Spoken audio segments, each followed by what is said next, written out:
or tafsir or not, you should retain Quran, not memorize. And we're going to discuss this as the time comes. These are the 5 classes that I teach.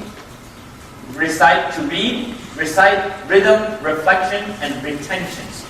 Memory is something that you remember and it can evaporate. Memories, they evaporate.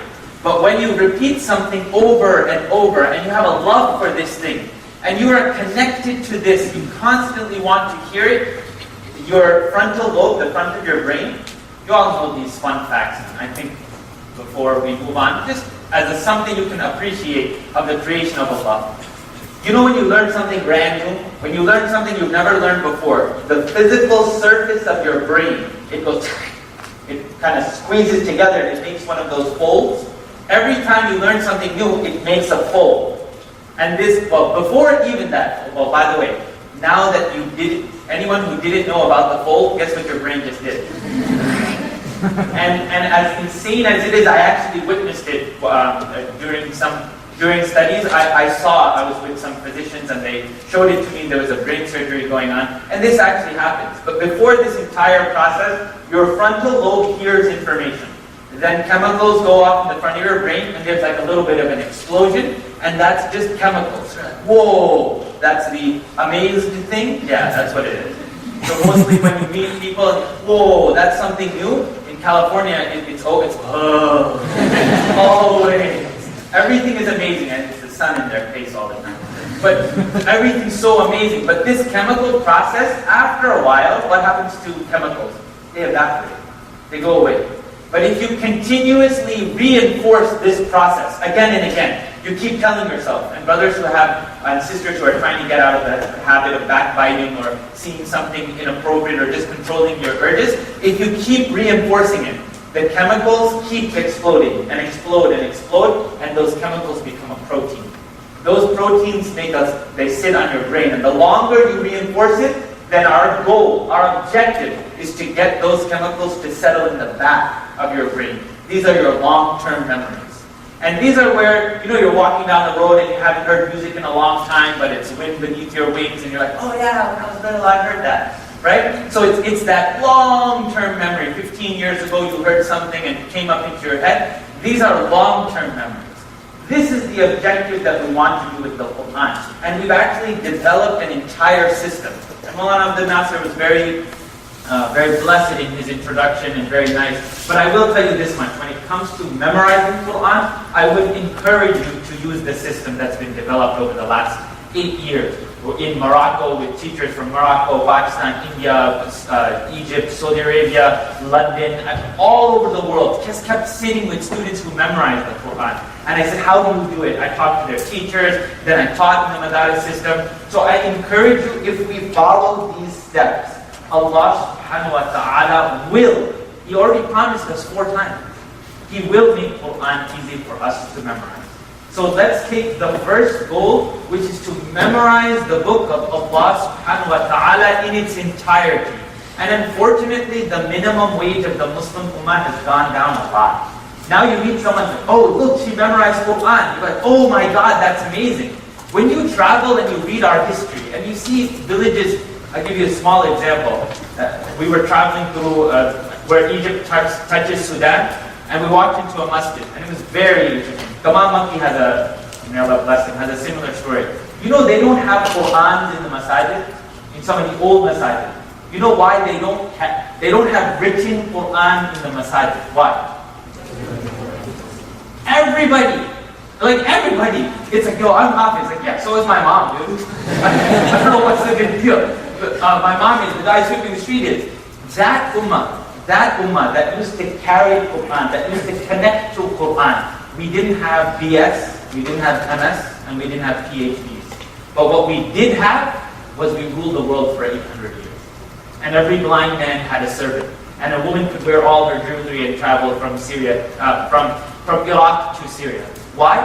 Because we had Qur'an. And we didn't have the best clothes, because when they came to see Abu Bakr radiallahu anh, he had 260 patches in his clothes, but we had Qur'an. We memorized it, we read it, we recited it, we enjoyed it, we wrote it, we lived it. But until we keep Quran in some distant shelf and some guy who studied 20 qira'at is going to come and say, Sirat alladhina an'amta alayhum, and we're like, oh, wow, that's so, you're right, you're going to do one of those, whoa, right? That is when the Ummah starts talking about ambiguous things and we get lost. So if we, Quran-intensive students, can make the next step and leave here, and next time someone comes to you and says, sister, why don't you cover your chin? I don't know, I'm too busy learning to read Quran. Brother, why are your pants like this? Why do you dress? I don't know, I'm too busy. What, something wrong with my foot? I have to learn Quran. I have to learn this book. Maybe those people, they memorize Quran, they know it. But until we bring Quran into the constant recitation, we won't be able to go there. So with that, let's get started with the first section of letters. So this is in read, in recognition. So in order to recite the Quran, in order to read it correctly, we need some small components. Number one is you need to recognize sound. If you want to write down a word, it's R-A-W, raw. You need to recognize, assemble, and write. This is the first level, and this is possibly the most important thing. Most people listen and they jump in and say, oh, I want to do what he does. And they jump into immediately reciting, Alhamdulillahi Rabbil Alameen. You stuff it up in your nose, and it's like, oh wow, mashallah. But as a matter of fact, you have to recognize, assemble, and write. It's the raw level. If you stay at the raw level, then you'll be able to develop sounds at many different levels. I'm going to give you a simple example. And I have to give mad love to Maulana Abdul Nasir. He's the only one who can introduce my curriculum as wacky. And I would be like, yeah. I was sitting back there with my, like, yeah, wacky, great, works. So I would like you to write down and understand that there are going to be things that you may not comprehend. But in recognition, there are two words that if you know these words in and out, and you understand the concept and the sound, then it will help your recitation exponentially. Can you write down the word awesome? Awesome. And the second word is happy. Awesome and happy. Just write these words next separately so you can give some explanation. There's no definitions, muraqqab, mufakham, you don't need anything complicated. I'm going to say a word, and I'm going to say the word, yes ma'am. Awesome and happy. Happy. Awesome and happy. It will take you the best part is there's only two states, by the way. There's only two types of sounds in the Quran. What are those two types? Awesome. Can't go wrong. You cannot go wrong. Reading the book of Allah subhanahu wa ta'ala is either an awesome experience where you're just blown away or you're happy. Oh, our religion teaches us everything. Allah didn't just leave us halfway, but yeah, just sort it out on your own. Allah subhanahu wa ta'ala took us for the ride and took us for the journey. So awesome or happy. There are only two states in reciting the book of Allah. So now, let's start at the base level. When I say the word, please try it one more time. It's important to have correct tajweed in English. Say awesome. Awesome. Clearly, don't move your lips, sister. Some of you are moving who your teachers are or how they interact with you. How much that we owe them. Because he's so casual, right? So like, yes, I'm your best friend and I care, but you don't know how much of the responsibility he carries by bringing you all here. I don't think there's anyone else that I know, and I've been a student of grammar for some number of years, who would take 200 people, 100 plus people and teach them Arabic grammar 4 hours a day in the morning. No, this doesn't happen. So if you can take on the advice of Imam Abu Hanifa rahimahullah, who said, make dua for your teachers. Make dua for your teachers. For when you make dua for your teachers, at least you recognize what they're doing for you.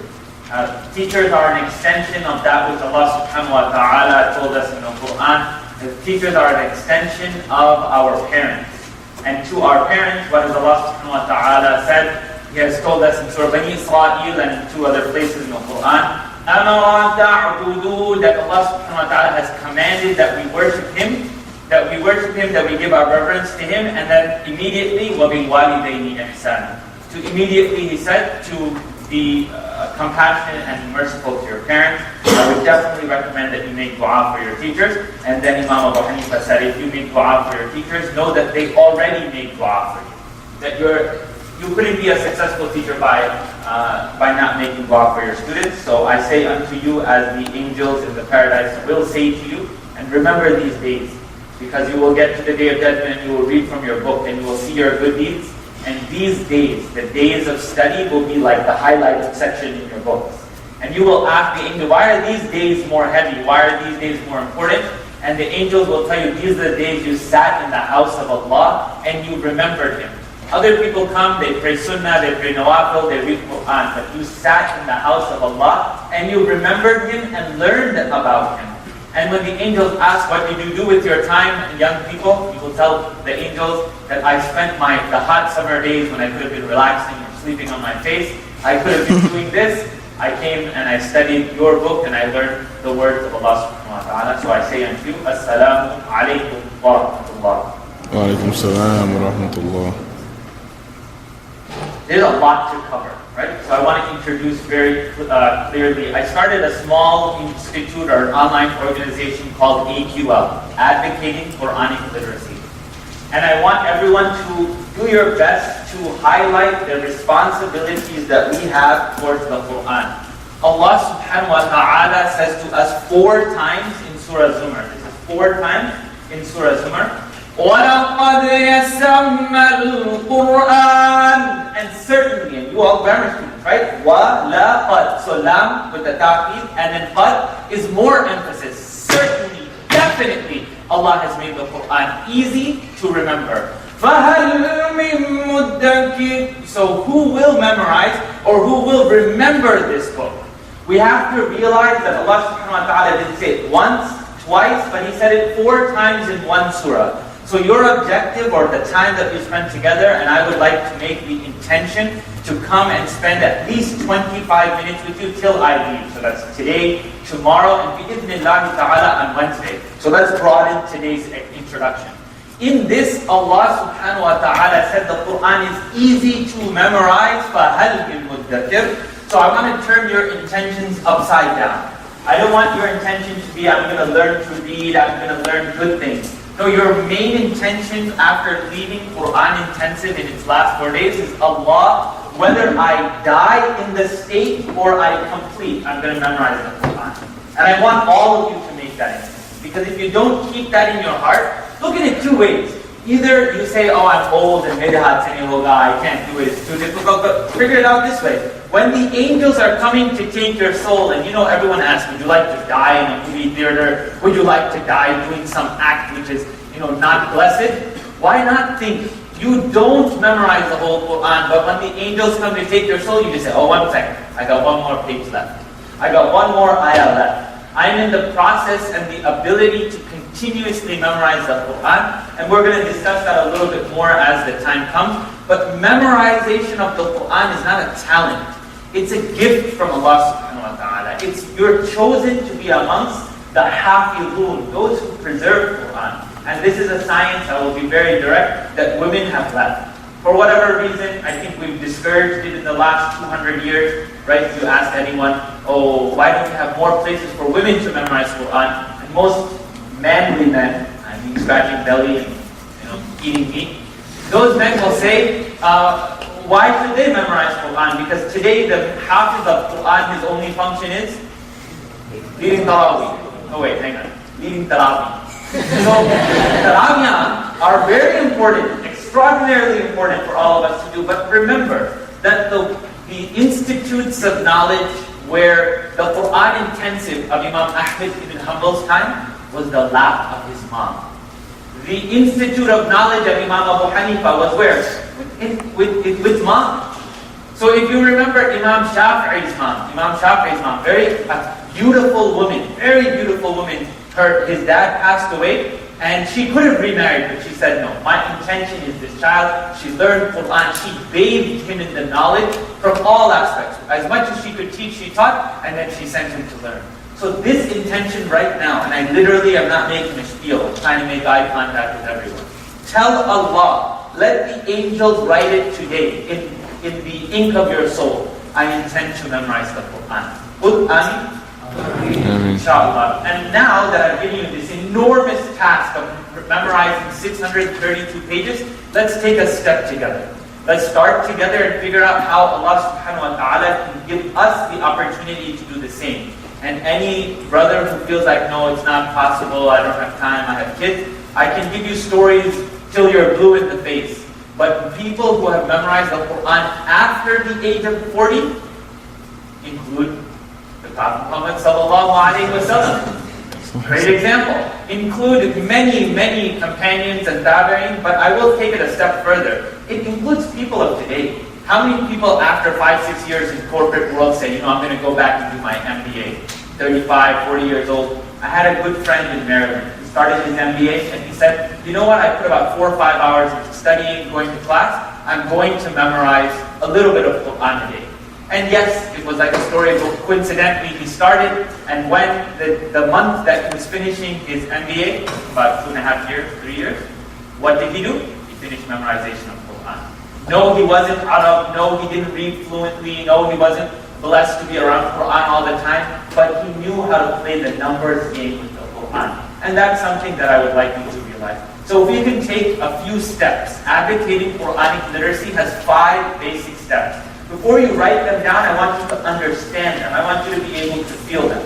The number one thing that Allah subhanahu wa ta'ala asks from us, and I'm very happy that you're doing grammar, that you're doing baba yaghlibu, that you're doing various abwab, and you're learning the verbs. But the first thing that Allah asked from us was, اقرأ باسم ربك الذي خلق. To read in the name of your Lord who created you from a clot. The necessity, and I think was said very well by Imam Suhaib at the graduation, he said recitation. It's an oral tradition. So learning to recite the Quran is an enormous gift, and it is a trait that we need to learn. So for today's goal, I would like to go over the letters together.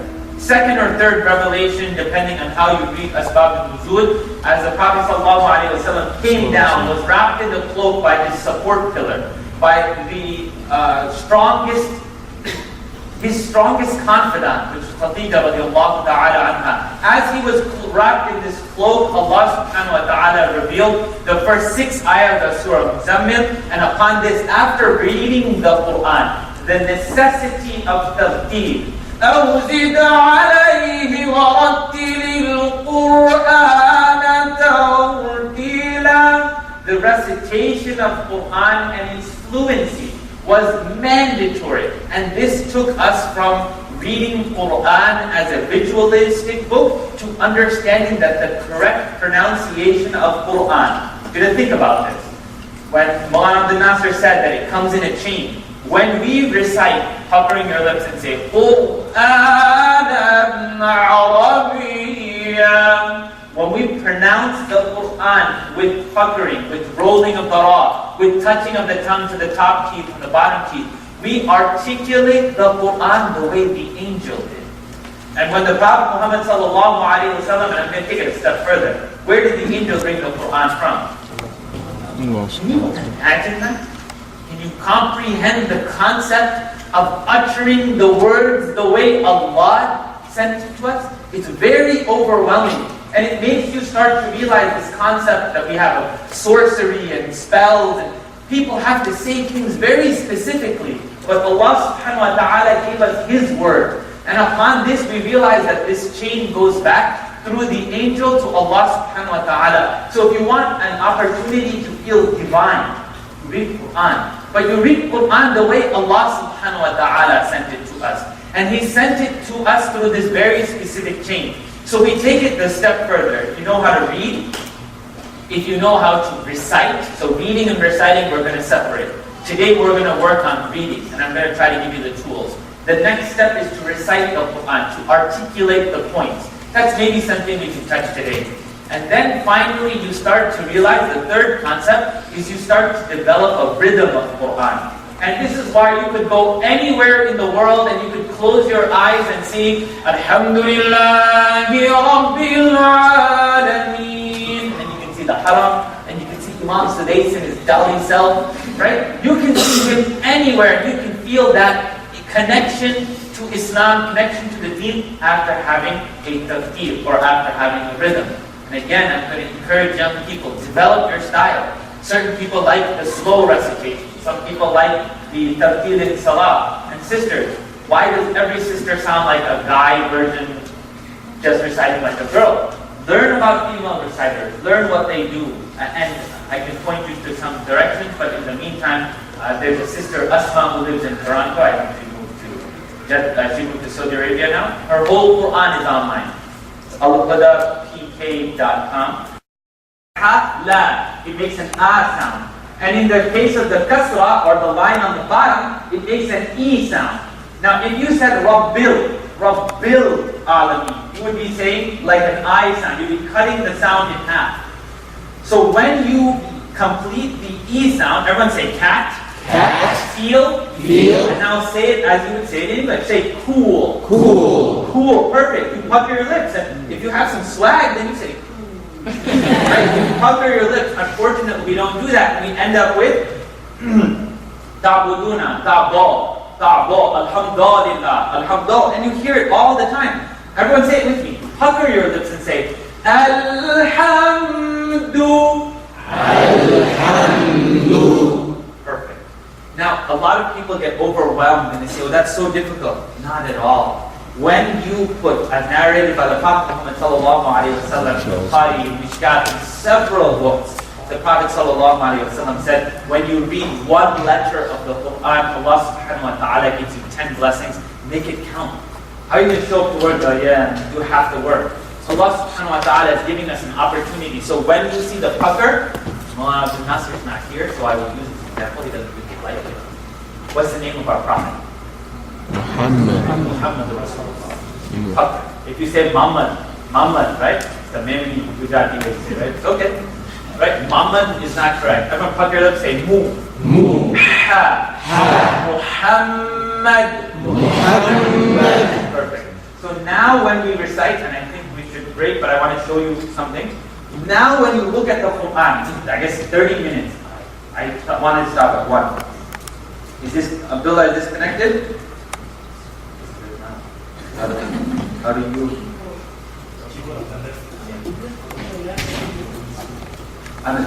There you go. Okay, this is a site everyone can use. It's helpful. Yes, esb.com.